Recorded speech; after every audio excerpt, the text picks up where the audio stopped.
बिस्मिल्लाहिर्रहमानिर्रहीम। अस्सलाम वालेकुम नाज़रीन, आप यूट्यूब चैनल देख रहे हैं। मैं इमरान खान हूँ। पाकिस्तान तहरीक इंसाफ और पीएमएलएन दोनों के मसाइल मौजूद है, लेकिन दोनों के मसाइल की नौइयत अलग अलग है। मिसाल के तौर पे पाकिस्तान तहरीक इंसाफ का अगर हम सबसे बड़ा एक मसला इस वक्त कहें तो वो यही है कि इमरान खान साहब की आज़ादी या वो जेल से बाहर निकल आए। इमरान खान साहब बाहर निकल आते हैं, तहरीक इंसाफ के मसले वैसे ही ख़त्म हो जाते हैं। कुछ छोटी मोटी डिवीजन किसी जगह पे कोई किसी को किसी से शिकायत है तो वो सारे मामले लीडर खुद संभाल सकता है।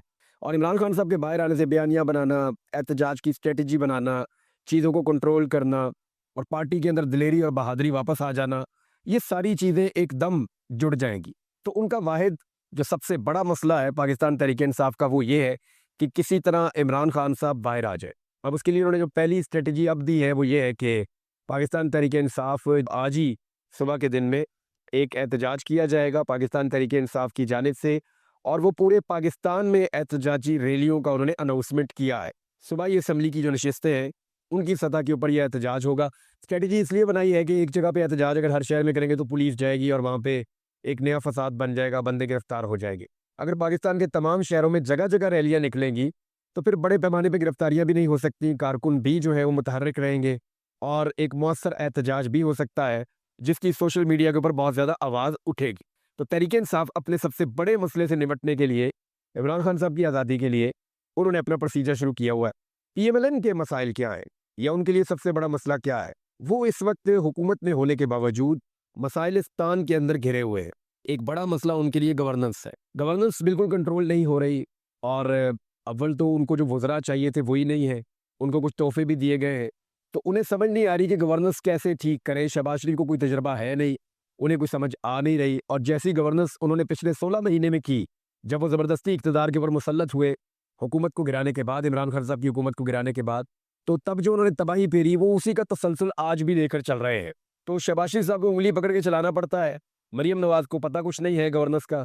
तो जो दो जगह पे इनकी हुकूमत बनी है उनका एक बड़ा मसला गवर्नेंस का है। दूसरा मईशत का एक बहुत बड़ा मसला है कि मईशत जो कुछ ना कुछ ठीक हो गई थी या कहीं ना कहीं आहिस्ता आहिस्ता सस्टेन कर रही थी, पाकिस्तान की इंडस्ट्री चल रही थी, फॉरेन रेमिटेंसेस आ रहे थे, आपके ज़र मुबादला के ज़खायर 16 अरब अमरीकी डॉलर्स तक पहुंच गए थे, आपका मुल्क जो है वो लगभग 6% के करीब तरक्की कर रहा था।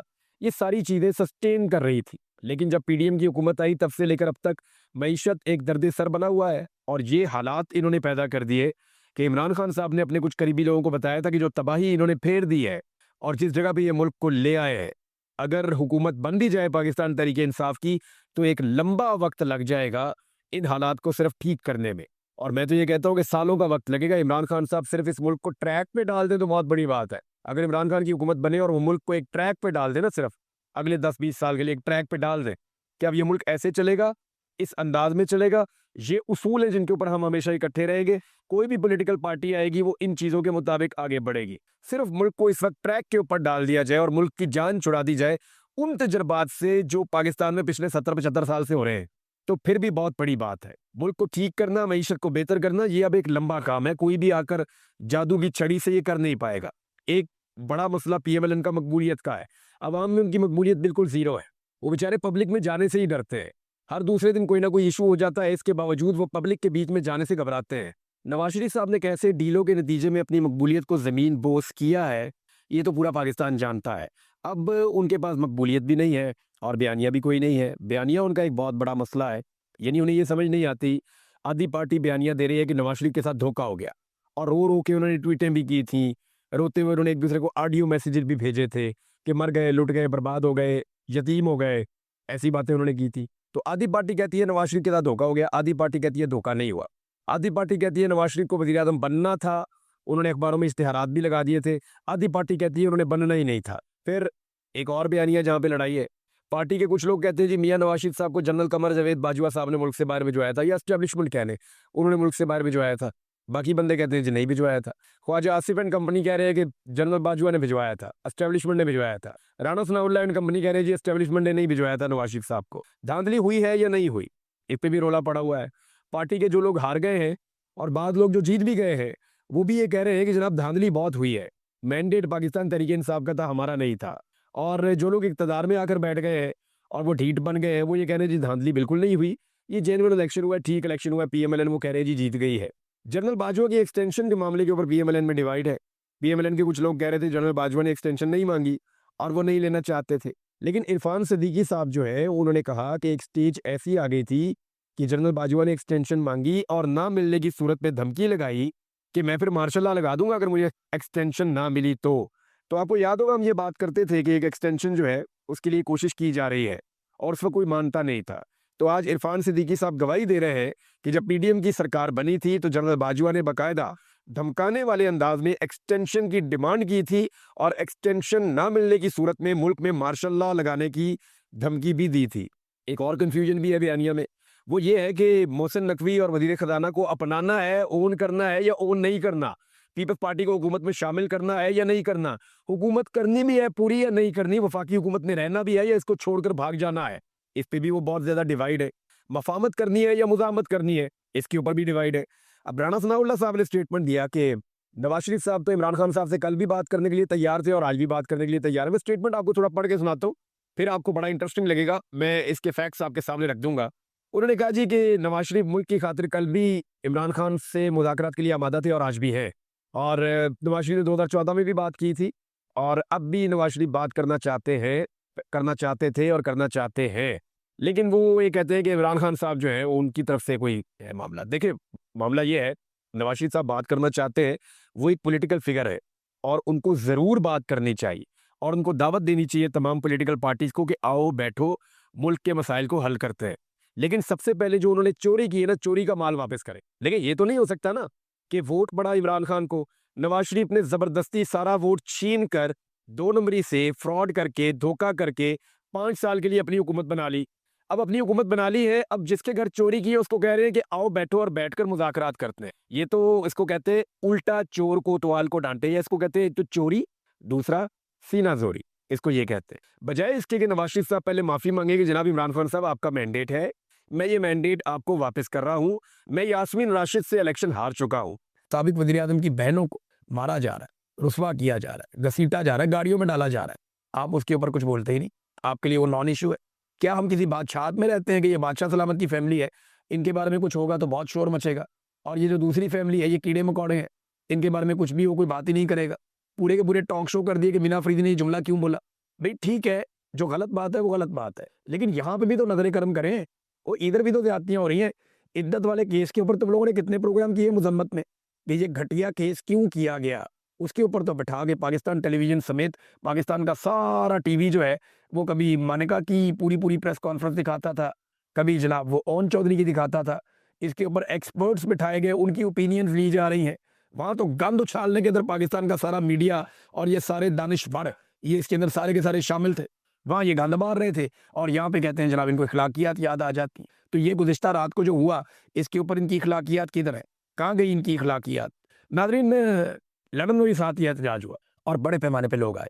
पिछले हफ्ते जब शहजाद अकबर साहब की क़यादत में वहाँ लंदन के अंदर एहतजाज हुआ और बहुत सारे ओवरसीज़ पाकिस्तानी इकट्ठे हुए, पीटीआई के लोग इकट्ठे हुए, उन्होंने एहतजाज किया, धरना दिया, बैठे रहे वहाँ पे पाकिस्तानी एम्बेसी के सामने। तो अगले दिन शहजाद अकबर साहब के ऊपर हमला करवा दिया गया, शहजाद अकबर साहब जख्मी हो गए। लेकिन अगले ही हफ्ते जब दोबारा एहतजाज हुआ, एहतजाज का दिन जब दोबारा आया, तो शहजाद अकबर साहब फिर जाके लोगों के अंदर बैठे हुए थे। इसका मतलब क्या है? इसका मतलब ये है कि शहजाद अकबर ना कमज़ोर पड़ा और ना वो पीछे हटा। यानी ये चीज़ बताती है कि शहजाद अकबर की जुर्रत और उसकी कमिटमेंट का सबूत है ये बात कि वो जुर्रत में भी बेहतर है, उसकी कमिटमेंट भी बहुत है। नाज़रीन, एक तरफ ये हो रहा है, वज़ीर आला खैबर पख्तूनख्वा पंजाब में जाता है, जो सलूक रखा जाता है वो आपके सामने। वज़ीर आला ने वज़ीर आला पंजाब को लेटर लिखा, स्पीकर ने वहाँ के स्पीकर को लेटर लिखा कि ये क्या बदतमीज़ी है जो अवामी मुंतखब नुमाइंदे के साथ की गई, अवामी हुकूमत के साथ की गई। और दूसरी तरफ एक सूबे की वज़ीर आला एयरफोर्स के तैयारे के अंदर बैठ के खसूसी परवाज़ में अपने वालिद को लेकर अपने बेटे की शादी के मुबैना तौर पर कार्ड बांटती फिर रही है दुबई में। सहाफ़ियों का यह कहना है कि वो अली डार के घर में रहती है, वहाँ पे जाके इसाक डार के बेटे, वहाँ पे उनका क़याम है और वो कार्ड बांट रहे हैं, लोगों को मिलकर न्योता दे रहे हैं अपने बेटे जुनैद सफदर की दूसरी शादी का। पहली शादी जुनैद सफदर साहब की हुई थी कतर में और वो शादी नाकाम हो गई। अब उसके बाद उनकी दूसरी शादी की जा रही है और वो बड़े चाव से जाके जो है कार्ड बांट रही हैं दुबई के अंदर, अपने वालिद को भी लेकर गई और पाकिस्तान एयरफोर्स का तैयारा इस काम के लिए इस्तेमाल हो रहा है। पाकिस्तान एयरफोर्स की खसूसी परवाज़, खसूसी तैयारा, वो जुनैद सफदर की शादी के कार्ड बांटने में लगा हुआ है। अंदाज़ा करें नाज़रीन क्या सूरत हाल है। गरीब आदमी के लिए कानून ये है कि 10 बजे के 2 मिनट हो गए ना, तो हम आपके हॉल की लाइटें बंद कर देंगे, आपको जुर्माने कर देंगे। गरीब आदमी के ऊपर एक के बाद एक पाबंदी, एक के बाद एक पाबंदी। हुक्मरानों के बच्चे की शादी है तो कार्ड बांटने एयरफोर्स वन का तैयारा जाएगा, खसूसी तैयारा जाएगा। ये जनाब पाकिस्तान के हालात है और ये पाकिस्तान का मीडिया रिपोर्ट कर रहा है, पाकिस्तान के अंदर बैठ के रिपोर्ट कर रहा है। नाज़रीन, इमरान खान की उनके खात्मे की, उनकी सियासत के खात्मे की ख्वाहिश में ये निज़ाम आहिस्ता आहिस्ता अपनी मौत आप मर रहा है। मैं कुछ चीज़ें आज इस व्लॉग में आपके सामने रखने वाला हूँ जो बहुत इंपॉर्टेंट है। नंबर एक तो ये सामान 100 बरस का और पल की खबर नहीं, ये आपने बहुत दफ़ा सुना होगा, लेकिन इसकी अमली तस्वीर इस वक्त जो है पाकिस्तान की हुकूमत या पाकिस्तान के हुक्मरान है, या ख़ास तौर पे पाकिस्तान की मिलिट्री एस्टेब्लिशमेंट, या मैं नाम लेकर कहूँ तो आसिम मुनीर साहब इसकी अमली तस्वीर है।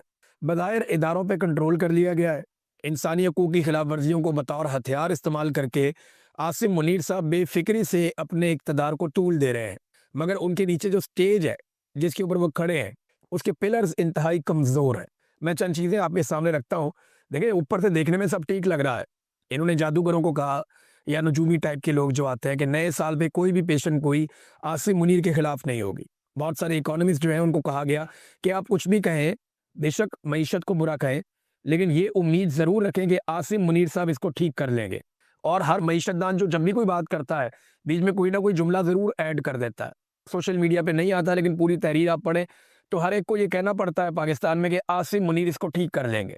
ये एक जाली होप दिला रहे हैं, एक जाली उम्मीद लोगों को। जालसाजी कर रहे हैं ना, हुकूमत भी जालसाजी करके बनाई है, सीटों पे कब्जा भी जालसाजी करके किया है, आइन में तरमीम भी जालसाजी करके की है, इस्तिस्ना भी जालसाजी करके लिया है, और फिर दोबारा से पूरे निज़ाम पे कब्जा भी जालसाजी करके किया है। लेकिन ये जिस स्टेज पे इस वक्त मौजूद है ना, इनके नीचे से सारे पिलर खोखले हो गए हैं और ये किसी वक्त भी धड़म से गिर जाएंगे। ये एक हकीकत है जिससे ये भाग नहीं सकते। देखिए, जिन चीज़ों पे इनका तकिया है या जिसको ये अपनी ताकत समझते हैं वही इनकी कमज़ोरी है। मिसाल के तौर पे मईशत, अब ये तो कहते हैं कि मईशत को हम बेहतर कर लेंगे, लेकिन इस वक्त अगर हम ग्राउंड रियलिटी की बात करें तो पाकिस्तान की मईशत को तारीखी तबाही की तरफ धकेला आसिम मुनीर और शहबाज शरीफ ने मिलकर। पाकिस्तान की मईशत कभी भी इतनी बुरी नहीं थी जितनी आज की तारीख में बुरी है, और ये खाली मैं नहीं कह रहा, सारे आदादो शुमार ये कह रहे हैं। अब जिनके घर में दाने हैं, जिनको अच्छे पैसे मिल रहे हैं या सरकार जिनके ऊपर पैसा खर्च कर रही है, उन्हें मेरी बात बुरी लगेगी, लेकिन एक आम पाकिस्तानी के पास जाए तो आपको हर किसान बताएगा कि उसको कभी इतना नुकसान नहीं हुआ जितना नुकसान उसको अब हो गया। आप किसी भी ताजर के पास जाए, वो कहेगा कारोबार चल ही नहीं रहा। सर्दियों की शॉपिंग लोगों ने 70% कम की है। बेरोजगारी पाकिस्तान की तारीख के 2-3 दहाइयों के सारे रिकॉर्ड तोड़ चुकी है। सरमायाकारी 51 साल का रिकॉर्ड तोड़ गई है। इतनी कम सरमायाकारी पाकिस्तान में कभी नहीं आई जितनी अब आ रही है। पाकिस्तान से इतनी बड़ी तादाद में लोग कभी पाकिस्तान छोड़ कर नहीं भागे जितनी बड़ी तादाद में अब भाग रहे हैं। डॉक्टर्स जा रहे हैं, इंजीनियर जा रहे हैं, बहुत सारे और जो टेक्निकल शोबे उनमें काम करने वाले लोग पाकिस्तान छोड़ कर जा रहे हैं। ये अब हो रहा है। तो एक आप याद रखें कि मईशत को इन्होंने तबाह बर्बाद करके रख दिया। महंगाई इतनी ज़्यादा कभी नहीं थी, गुर्बत इतनी ज़्यादा कभी नहीं थी। 45% पाकिस्तानियों को गुर्बत की लकीर से नीचे धकेल दिया आसिम मुनीर और शहबाज शरीफ साहब ने मिलकर। अब ये मईशतदारों से कहलवाएंगे कि जनाब, और कहलवा भी रहे हैं कि जनाब आने वाले दिन में चीज़ें बेहतर हो जाएंगी, लेकिन होनी नहीं है क्योंकि ये गिरावट की तरफ जा रहे हैं। और अब तक इनका रिकॉर्ड बताता है कि 3 साल पहले आसिम मुनीर ने कहा था कि 1 साल में मईशत ठीक हो जाएगी। 3 साल उन्होंने गुजार दिए, चौथा साल उनका शुरू है और मईशत ठीक नहीं हुई। कितनी बदकिस्मती है पाकिस्तान की। तो एक तो हो गया मईशत, दूसरा हो गया अवामी एतमाद का फुकदान। अवाम को भरोसा ही नहीं है। लोग अपना पैसा निकाल कर पाकिस्तान से बाहर जा रहे हैं। दुबई में कभी इतना पाकिस्तानियों का पैसा नहीं गया जितना पैसा इन सालों में दुबई में पहुंच गया। लोग सऊदी अरब अपना पैसा लेकर जा रहे हैं। लोग अपनी फैक्ट्रियां बंद कर रहे हैं, अपने कारोबार पाकिस्तान में बंद कर रहे हैं। लोगों को पूरा यकीन है कि ये निज़ाम नहीं चल सकता। ना इंसाफी के साथ अदलिया को कंट्रोल करके, इदारों को काबू करके निज़ाम नहीं चलाया जा सकता। तो लोग छोड़ के भाग रहे हैं। लोग सरमायाकारी करने की बजाय अपना सरमाया निकाल रहे हैं। लोग प्लॉट और ज़मीनें खरीदने की बजाय ज़मीनें और प्लॉट्स बेच रहे हैं। लोग भाग रहे हैं। एक अवाम के एतमाद का फुकदान है। जब तक आसिम मुनीर साहब रहेंगे, शहबाज शरीफ साहब रहेंगे, पाकिस्तानियों को इन पे भरोसा नहीं रहेगा। इनका लड़ाई वाला काम है। लड़ाई वाले काम में अगर ये कभी जाएं तो पाकिस्तानी इनको सपोर्ट कर सकते हैं, लेकिन मईशत इनका काम नहीं है।